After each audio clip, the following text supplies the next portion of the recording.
Hey guys, what is up? It's Dusty here, and welcome back to another crypto video. Today, another crazy episode of crypto news. So make sure you press that like button if you're ready for another update.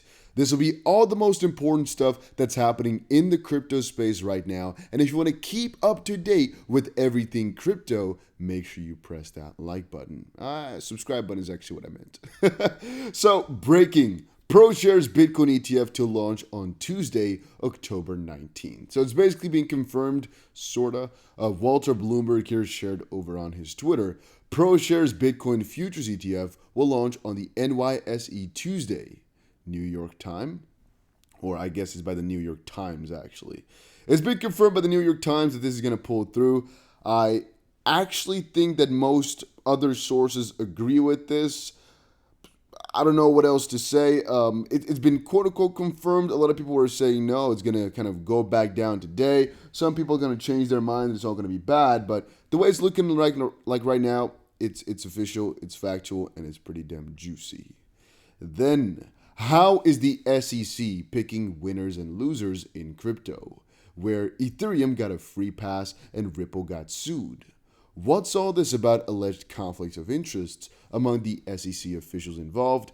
If you're new to this story, start here. And this is basically a call to everybody watching this video that doesn't know too much about the Ripple v. SEC lawsuit, more so in the sense of what the actual battle is about. So the Ripple v. SEC lawsuit in layman's terms is basically a battle over whether or not XRP is a security. But that's the lowest layer of things. The layers above there are basically how it fits into the current system, and more importantly, what the SEC stands towards crypto is and how they've enforced that throughout the last couple of years. It's very important. Let's just put a period on that. And here you can actually see a little bit of the battle between what the SEC has done towards Ethereum and the rest of the crypto space, because people are saying there's some heavy conflicts of interests, and so they might have acted kind of recklessly to some degree. Or you'll see. Just check it out if you want to see more. It's pretty damn cool. Now, on the XRP topic, to stay on there, first of all, there's a 50,000 XRP competition going on right now. Most likely by the time that you're watching this, there's like about, I don't know, maybe like 6 hours left or so. So make sure you check out the Dusty VC XRP competition right freaking now. Otherwise, you'll be too late. Be there or be square. And again, the more people that are in there, the more money that's going to be given away. You want to be part of it, right? So once more, a link for that is going to be down below. The trading competition itself ends in about 2 or 1.5 days. Right? You have until the 21st or 2.5 days. But you can only register for about 6 more hours maybe. Check it out. Link is down below. There's also right now a $3,000 bonus over on Bybit, I believe. It might even be more than $3,000. Let me actually quickly see, guys, on my phone here. They just sent us all a message that there's some crazy bonuses right now. And I believe it is $3,000, but it could even be a little bit more. They're saying here it is the $3,500, the biggest deposit bonus ever. $3,500. What a deal, they said. So check it out. A link is down below. And most likely a tutorial today for Bybit, I think. But I'll probably make another tutorial pretty soon here. Whatever. We'll get it done. It's going to be cool. All right, so let's quickly move on with the news and stay on XRP topic. If you're holding XRP, you will either be broke or extremely rich soon. Now, this is actually one of the most interesting topics that I've talked about in a little while. It's because I often talk on my channel about risk to reward, and a lot of people don't get it. They're like, what do you mean with risk to reward? What exactly is that supposed to mean? Well, long story short, there is a risk associated with every crypto. Specifically with XRP, there's a pretty big risk because, well, they're being sued by the SEC, and so there's a negative narrative looming, basically. Then again, the reward is in the sense that if they win the lawsuit, the price is going to go crazy, and of course the fact that it's an undervalued asset in comparison to the rest, and so once the bull run starts picking itself back up, mostly the alt run basically, after Bitcoin starts going crazy, it could definitely be so that XRP is going to outperform a ton of these cryptos. And that's kind of what I'm waiting for here. BC Backer also is in the same predicament, I guess. Every time the Bitcoin bull run topped, the altcoin market went absolutely crazy. I'm cheering for an epic alt season. I expect the same thing. And then again, XRP usually lags behind a little bit. When altcoins run, XRP usually stays behind and then runs crazier a little bit later. And that is ultimately what I'm waiting for here, for that crazy of a run. But I think it's not going to be too far. Then Shiba Inu spikes 8% on fake news about a Robinhood listing. That is very peculiar. No, Robinhood doesn't intend to list Shiba for now. It's just been confirmed. But the price went up a little bit because of some hype. Only about 8% or so. And a lot of others are saying, no, it's actually just because of Elon Musk's tweet. Then again, I don't have the official times on that. I don't really know. I just know people were talking about this Robinhood thing like crazy. This source here at about 8 to 12 p.m., which, again, might coincide. No, it doesn't actually, because if this guy was the guy who... oh, you know, it could have been, yeah, because this guy says... This one First Squawk. He posted this 8:19 p.m. and about 1 minute later, potentially, the price started to go crazy.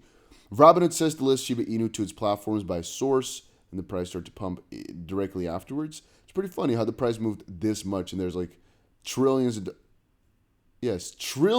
dollars worth of volume. $3.33 trillion in that small of an area. That is insane. All right, then Binance destroys $650 million worth of BNB.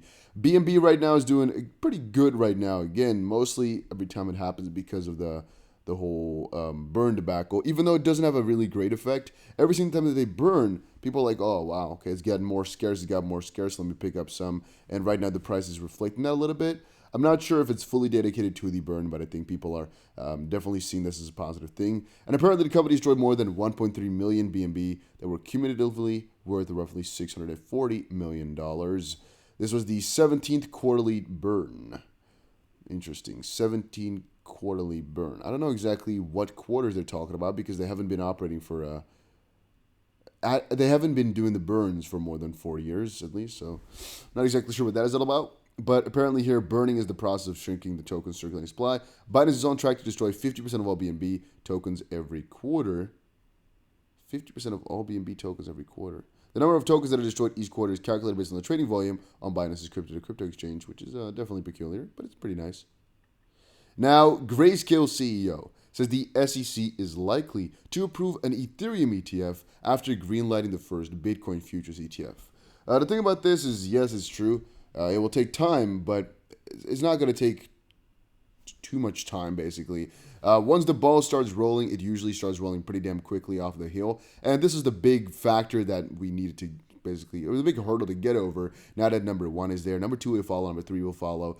And I guess we still have to wait for the Bitcoin spot ETF, because right now, I guess we have the Bitcoin futures ETF. But again, guys, I think it's just a really short matter of time here. Since we got the first legs, I don't think it's going to take too long, if you're asking me honestly. Then ADA Lend, which I didn't really hear too much about before, but I kind of compare it to ETHLend, which now turned out to be AVA, makes it on the Essential Cardano list by IOHK. So I don't really know what it does too much, in the sense that I'm not really sure why it would use ADA Lend over any other lending platform, so I'm not really going to try to shout that out there. However, it did make it to the Essential Cardano list that's basically been provided now. The Essential Cardano list gives an overview of the Cardano ecosystem with an accompanying map, a central library of materials, Cardano Foundation and Emergo resources, as well as community-generated materials and a list of current stake pools. ADA Lend's inclusion on the list marks a milestone for the project and its plans to broadcast consumer awareness for the project and its features. Now, guys, before I actually continue, make sure you press that like button to support the channel, and let me know down below how you are enjoying the daily crypto videos like this, and of course, do not forget to subscribe. No, but ADA Lend, I'm going to tell you guys really quickly, I'm not sure if they have their own coin. I haven't really been doing my research properly into projects like this. I don't really know. If they do, again, guys, this is not an advertisement in any way, shape, or form, because it's been built on ADA, but I'm not sure if they're going to, go for their own token eventually, or if they already have it now. Like, again, ETHLend used to be, or AVA used to be ETHLend. It was their own token. Even though there's ETH in the name, it had its own token. If ADA Lend does the same, I'll buy into it a little bit, because I'm pretty curious to see how that's going to turn out. Because what if it's like one of the same things that AVA is going to do, what has done? Whatever, guys. ETHLend was one of my best cryptos ever, and so I'm going to give it a second chance with ADA if it's a token. If it's not, then you guys already get, I mean, there's not really much to say. Brazilians purchased over $4 billion worth of crypto in 2022, central banks reveal. Brazilian residents have purchased a significant amount of crypto, even as the country plans to introduce new laws regulating the sector. All I wanted to say about this one is freaking Brazil is crazy in terms of crypto adoption. Guys, let me actually know in the comment section down below where you're watching this video from. I didn't know Brazil was this big on Bitcoin or this big on crypto, basically. But they are. And that's a really fun part, or fun idea for me, is the fact that so many countries out there are buying freaking tons and tons and tons and tons, or within the countries basically, but you don't really hear too much about it. But I personally believe too that countries like Brazil are going to be so ridiculously fast. Just a lot of countries in Latin America are going to be so fast since they've already made the first steps. And of course, they want to kind of get away from this quote unquote emerging markets and, I'm not going to say third world country, but I'm going to say, literally emerging markets or under markets in comparison to the U.S. to being, the top player basically. And right now they have the biggest and best shot to get there, to kind of overtake the U.S. as the quote unquote better one, which is definitely going to be an interesting battle. But we shall see. We shall see. Right now it's the whole crypto realm building itself up. I think it's the future. As I've told you guys 1,000 times before, I really firmly believe in that. That's why I give updates every single day. Guys, also check out my 5-minute crypto channel. A link for that is going to be down below. I post updates on there from now on. Every single day I'm going to try. But mostly like technical analysis / crypto price updates. But still going to be cool. Check it out. A link is down below. And I will definitely see you guys again in another crypto video. Make sure you subscribe. Check out the Bible competition. Adios, amigos.